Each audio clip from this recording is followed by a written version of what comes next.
iso. Sa Juan 1:1, sa sinugdan mo ang pulong uban sa Dios ug ang Dios mo ang pulong. Then sa bersikulo 14 ni ana, nahimong unod ang pulong ug ni tabernakulo sa among taliwala. So ang atong Dios nagpasabot, nahimo siyang unod, nagpasabot, nagpakatao siya. Gianak siya ni Birheng Maria, hinganlan siya og Hesus, nagkinabuhi siya diri sa kalibutan sulod sa 33 ug tunga ka tuig, gilansang alang sa atong mga sala, namatay, gilubong dayon sa pagkatulog adlaw nahimo siyang nabanhaw.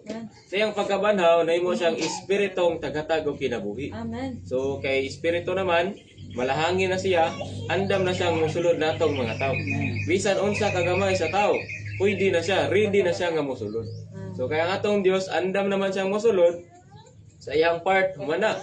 So kitang mga tao nagkinahanglan sabta nga andam pod.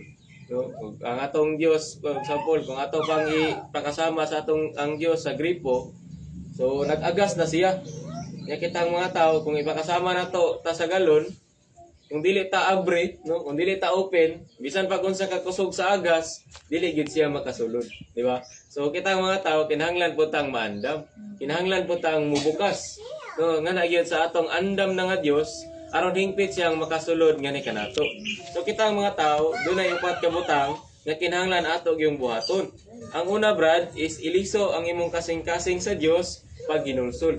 Pero pamilyar nato ang word nga pag ginulsol, pero sa Biblia ang pag ginulsol dili siya pagbasol. Dili sab siya pag-usab sa batasan. Ang sa Biblia ang pag ginulsol